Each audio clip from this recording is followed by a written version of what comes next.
What's up guys, the Lazy Goldmaker here. Today we're going to take a look at Jewelcrafting in Cataclysm Classic, how we're going to make gold. And today this is a list of the recipes from the vendor. And yes, the cost. We are back to tokens, daily tokens. The only way to get all of the relevant endgame recipes is through this daily token that you get from doing the daily quest. And unlike Wrath, Cataclysm had no way of brute forcing tokens. There is no damaged necklace, no titanium dust, at least not at launch. And there wasn't one ever in original Cata, as far as I can tell. Now, maybe they changed this because it's extreme for this profession. It's so slow to unlock recipes. On the one side, on the other side, that does mean that any one recipe is going to have a lot less competition. So obviously, as far as recipes go, we have all of the normal gems like Inferno Ruby, Ocean Sapphire, blah blah blah, the various colors. Then you have rings, necklaces that are pretty good. So if you look here, you have 346 necklaces, 346 rings, item level that is, which means that they're going to be very useful for initial gearing. Obviously you have lower tier gems. You learn those in the trainers, so they're not particularly relevant as far as endgame goes. And then you have meta gems, once again extremely strong, but they're also going to cost you 4 tokens for the meta gem recipe, 5 tokens for the various gear recipes. This is an epic gem recipe, but yeah, if we look at for some gear recipes are 5 tokens as well. So unlocking the stuff you need, very slow to get all of the recipes. I haven't done the math, but it's you're gonna have to be doing these dailies for a really long time to get to max, essentially.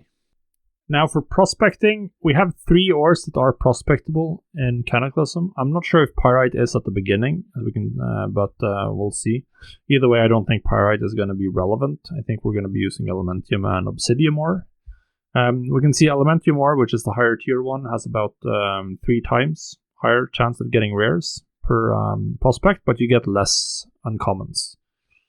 Now back in original Cataclysm, these uncommon gems had extremely high vendor sale prices. That was eventually patched because it led to a situation where you could just prospect ore and just vendor all of the you can see here 5 gold per uncommon gem back in the day. You could vendor them and you would be making back your gold, and then your rare gems would essentially be free. I expect we will not be seeing that version of the game because it's going to be incredibly inflationary. Would be fun though. Would be fun because I set a really high price floor for ore. So we are, once again, like, it's the same chance of getting every type of gem. But not every gem is equally valuable.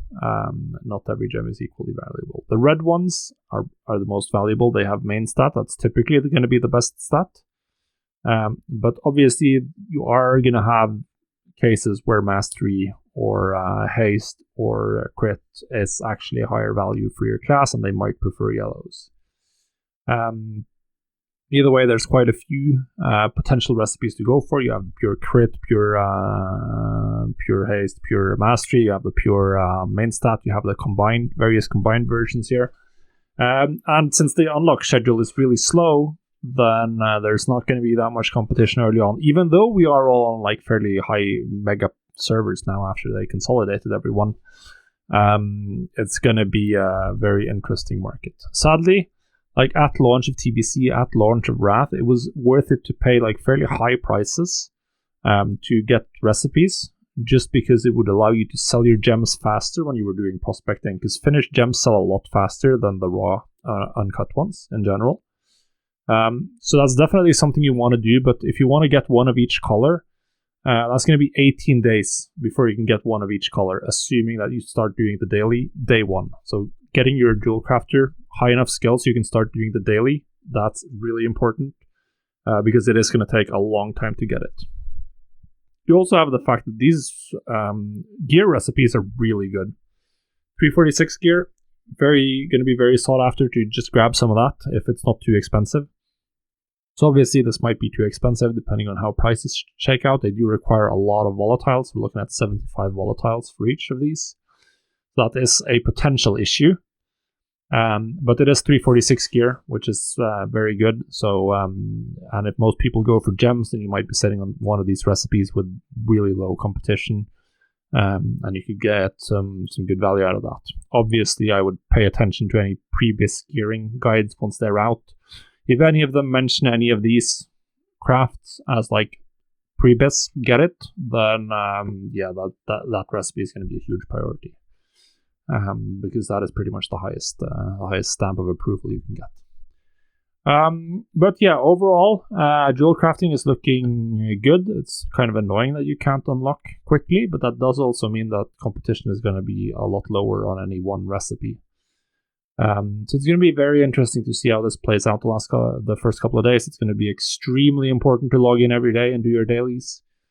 To keep on top of this, because recipe unlocks is going to be just a huge limiter on how much gold you can make with Jewelcrafting early on.